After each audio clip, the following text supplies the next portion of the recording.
Նոյեմբերի 20-ին Երևանի ավագ ակադեմիական դպրոցի 12-րդ եւ 13-րդ դասարանները դպրոցի ուսումնական գծով փոխտնօրեն Թերեզա Մարտիրոսյանի ղեկավարությամբ այցելեցին Գյումրի, ուր մասնագիտական կողմնորոշման նպատակով նրանց հյուրընկալել էր Գյումրու տնտեսագիտական վարժարանը։ Վարժարանը գործում է 2000 թվականից։ Տնօրենն է մանկավարժական գիտությունների թեկնածու Նարա Չախոյանը, ով ողջունեց երևանցի հյուրերին, ներկայացրեց այցի ծրագիրը եւ ուսուցիչներին, ովքեր պետք է բաց դասեր անցկացնեին։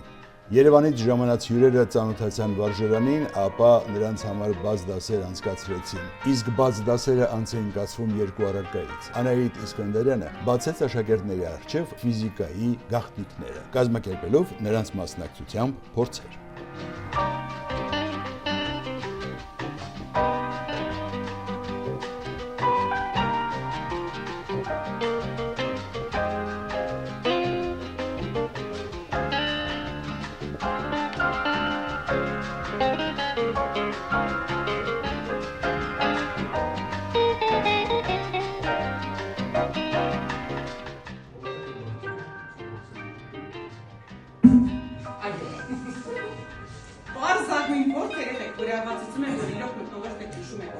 Եթե հարցեր կա ինչ-որ, եթե ինչ-որ բան կա, լսում եմ եւ կարող եք գնալ միանալ արդեն անգլերենի։ Իսկ անգլերենի ուսուցչուհի Զարուհի Ղազարյանը անցկացրեց անգլերեն լեզվի բաց դասը։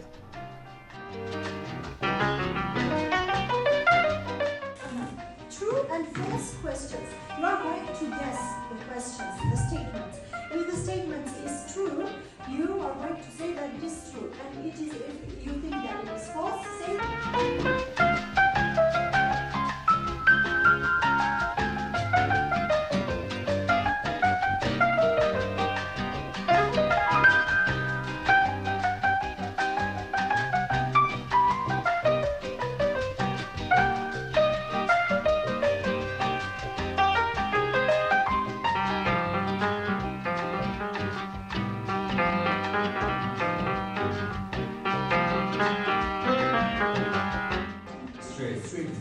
Has 3000.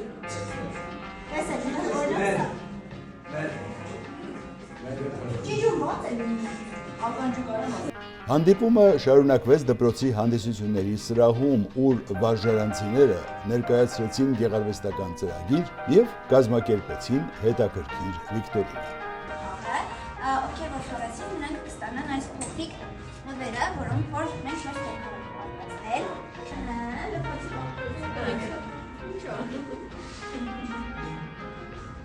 Երկրաշարժի ժամանակ ավերված այդ եկեղեցին կառուցվել է 19-րդ դարում Անի Մայր տաճարի նմանությամբ։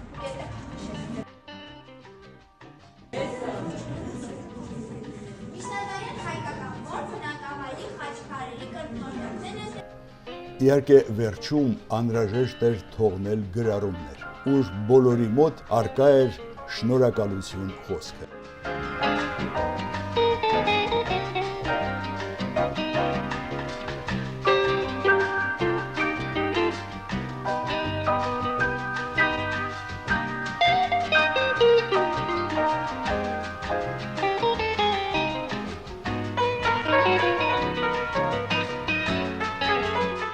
Դրա հետ մեկտեղ երևանցի եւ գյումրեցի աշակերտները փոխանակվեցին նվերներով։ Իդեպ գյումրեցիները նախորոք արդեն պատրաստել էին նվերներ եւ այդ մասին ներկայացրել էին փոքրիկ ռեպորտաժներ։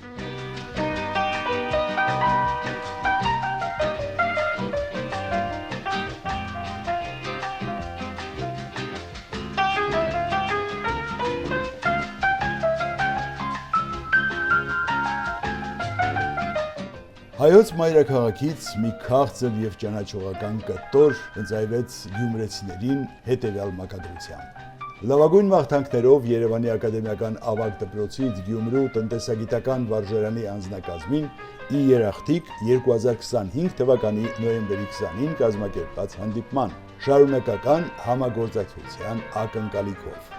Գյումրեցիք էլ իրենց կողմից ակադեմիականներին նվիրեցին Գյումրու գունազարդ պատկերներով եւ պատմությամբ մի գիրք, մակագրերով հերթական խոսքերը։ Սիրով նվիրում ենք Երևանի ակադեմիական ավագ դպրոցին Գյումրու տնտեսագիտական վարժարանի կողմից մեր առաջին հանդիպման առիթով։ Հուսով ենք մեր համագործակցությունը կլինի շարունակական ի նպաստ մեր երկու հաստատությունների բարեկամության։ Սիրով Գյումրու տնտեսագիտական վարժարանի հանրույթ։ Վարժարան այցից հետո ակադեմիականները ծանոթացան քաղաքին։ Քանի որ ժամանակը քիչ էր, նրանք այցելեցին Սև Բերդ եւ Մայր Հայաստան հուշարձան։ Սև Բերդը 1934 թվականին Գյումրիում կառուցված ամրոց է։ Անի ստորգետնյա կառույցների նման Սև Բերդի համար էլ ստորգետնյա ուղիներ են կառուցվել եւ Բերդից ճանապարհներ են եղել դեպի ներկայիս Մայր Հայաստան հուշարձանը եւ Կարմիր Բերդը։ Բերդի կառուցման անհրաժեշտությունը ծագել է ռուս-պարսկական երկրորդ պատերազմի ավարտից հետո։ Սա ռազմական ճարտարապետական շինությունների համալիր է։ Թուրքիայի դեմ հնարավոր պատերազմը հաշվի առնելով ռուսները սկսեցին հատուկ ուշադրություն դարձնել Գյումրու ամրացմանը։ 1828 թվականին Թիֆլիսի զինվորական նահանգապետը Անդրկովկասում գլխավոր հրամանատար Իվան Դիբիչին նամակ էր հղել, որում ասվում էր. Թուրքերի դեմ հնարավոր պատերազմի դեպքում անհրաժեշտ կլինի Գյումրիում կառուցել բերդ եւ այն խիստ ամրացնել, որպես կարևորագույն ռազմական հենակետ։ Սև Բերդն ի սկզբանե եղել է Ալեքսանդրապոլի պաշտպանական կառույց, ծառայել է որպես զինվորական բանդ։ Միայն 1877-ից 1878 թվականների ռուս-թուրքական Բալկանյան պատերազմից հետո, երբ ռուսները գրավեցին Ղարսը, Ղարսի բերդը դարձավ առաջնակարգ պաշտպանական բերդ, իսկ Ալեքսանդրապոլի բերդը դարձավ հրետանու պահեստարան։ Բացի հիմնական բերդից կառուցվում են նաև առանձնացված պաշտպանական կառույցներ, հիմնական կառույցից հեռու նախամատույցների վրա, որպեսզի թշնամու առաջին հարձակումը կարողանան կասեցնել։ Պեղումների արդյունքում պարզվել է, որ սա քաղաքի ամենահին բնակելի հատվածն է։ Այստեղ հայտնաբերվել է մի փոքր բնակավայր սրբատեղիով, փոքր արձան, ցլիկ, անտիկ ժամանակաշրջանի դամբարանադաշտ։ Բերդի տարածքում սկսած բրոնզեդարյան ժամանակաշրջանից մինչև երկաթի դարաշրջան մշակութային ժառանգություն կա։ Այն ընդգրկված է Գյումրիի պատմության եւ մշակույթի անշարժ հուշարձանների ցանկում։ Այսօր Բերդը ծառայում է նաև որպես մշակութային կենտրոն, ուր անց են կացվում բազմաթիվ հանդիպումներ, համերգային ծրագրեր, պարգևատրումներ։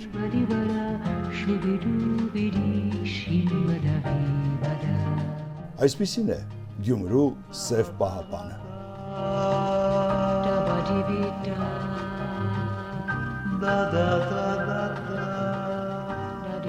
Գյումրու հարավ-արևմտյան մասում Սև Բերդին կից գտնվում է Մայր Հայաստան հուշարձանը։ Այն հանդիսավոր կերպով բացվել է 1975 թվականի մայիսի 9-ին հայրենական մեծ պատերազմի 30-ամյակի առթիվ, հավերժացնելու պատերազմում մասնակցած բազմաթիվ գյումրեցիների հիշատակը։ Իր բնույթով հուշարձանը հանդիսանում է Երևանի հաղթանակի հուշարձանի տարբերակը եւ ունի երկակի իմաստ։ Այն կոչված է ճարտարապետության եւ քանդակագործության մոնումենտալ միջոցներով մեծարել հաղթանակը, հավերժացնել ընկածների հիշատակը, ինչպես նաեւ գովերգել աշխատանքը։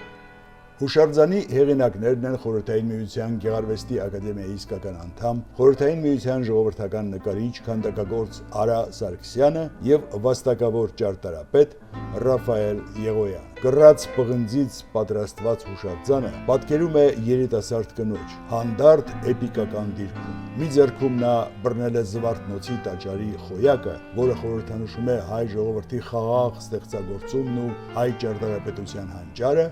իսկ մյուս ձեռքում արմավենու ճյուղ։ Բլրի լանջին աստիճաններից դեպի ձախ տեղադրված է խաչքարատիպ սյուն 1941-1945 գրությամբ։ Հուշարձանի դիմաց գտնվում է հավերժական կրակով անհայտ զինվորի գերեզմանն ու կողքին վեր բարձրացած սեղմած բռունցքը։ Համալիրին կից տեղադրված են հուշաքարեր հերոս քաղաքների անուններով։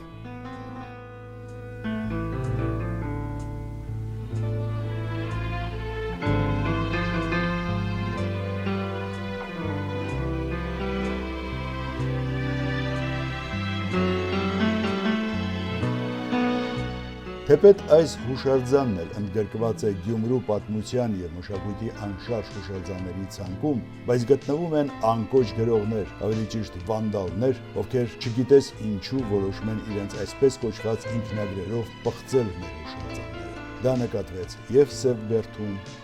եւ Մայր Հայաստան հուշարձաններում։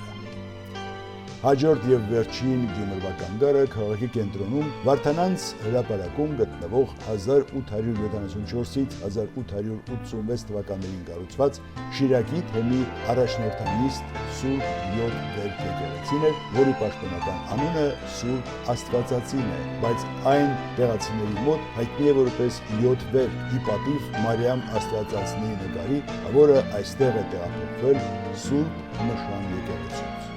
Սրբապատկերում պատկերված է Սուրբ Մարիամն իր 7 վերքերով։ Եկեղեցին պատրաստված է սև քարից։ Այս տեղում նախկինում եղել է փայտե մատուռ, որտեղ եւ ժամանակին գտնվել էր վերը նշված նկարը։ Եկեղեցու պատերը զարդարված են բարձր գեղարվեստական արժեք ունեցող որմնանկարներով։ Այն ունի 4 զարդանկար, որոնք պատկերված են գմբեթի տակ, 12 մետր բարձրության վրա։ Աջ պատին պատկերված է Հիսուս Քրիստոսի պատկերով կոմպոզիցիա, իսկ ձախ պատին 17-րդ դարին պատկանող Հարության տեսարանը։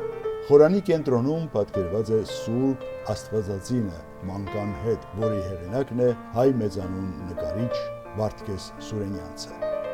1988 թվականի ավերիչ երկրաշարժից եկեղեցին քիչ է տուժել։ Երկու փոքր գմբեթները ամբողջությամբ փոխվել եւ ընկել են ներքև։ Այդ գմբեթները հիմա դրված են եկեղեցու դիմաց։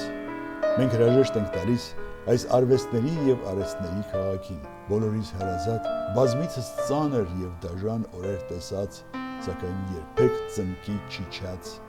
Գյումրի քաղաքին։ Անամբեր սպասում ենք մեր նոր բարեկամներին Գյումրու տնտեսագիտական վարժարանին մեզ մոտ Երևանում, ակադեմիական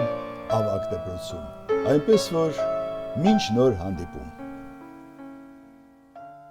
Եվ վերջում հետգրություն։ Գյումրու տնտեսագիտական վարժարանի տնօրեն Տիկին Նարա Չախոյան Ավագյանին։ Հարգելի Տիկին Չախոյան Ավագյան, ակադեմիական ավագ դպրոցի մանկավարժական եւ աշակերտական համակազմի անունից հայտնում եմ խորին շնորհակալությունս դպրոցի 10-րդ դասարանի աշակերտների համար բովանդակալից եւ հետաքրքիր ընդունելություն կազմակերպելու համար։ Կարևորելով ուսումնական հաստատությունների համագործակցային փոխհարաբերությունների ձևավորումը, սովորողների համար նոր գործնական եւ տեսական գիտելիքների, հմտությունների եւ կարողունակությունների զարգացման գործընթացում լիահույս եմ, որ գործընկերային հարաբերությունները կկրեն շարունակական բնույթ եւ հետայսու կունենան արդյունավետ զարգացում։ Հարգանքով տնօրեն Նատալիա Ստեփանյան։